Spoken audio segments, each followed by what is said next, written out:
Hello everyone, welcome to my channel. আজ মহাশিবরাত্রি, তাই সকলকে জানাই মহাশিবরাত্রির অনেক অনেক শুভেচ্ছা। এই দেখো, আমরা সবাই তৈরি হয়ে গেছি পুজো দিতে যাওয়ার জন্য।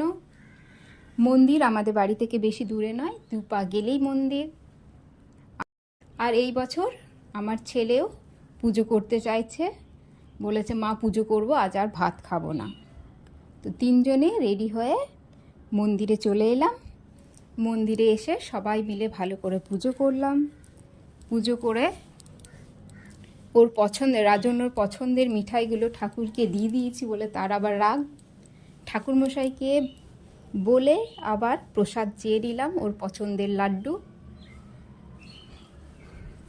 আমরা বাড়ি ফিরে এলাম। যেহেতু ভাত খাবে না বলেছে, তাই ওর জন্য লুচি তরকারি বানিয়ে দিলাম, ওকে খেতে দিলাম এবং আমরা সবাই খেলাম। সারাদিন উপোস করে, সারাদিন না খেয়ে উপোস করে তো থাকতে পারি না, তাই আমরাও খেয়ে নিলাম।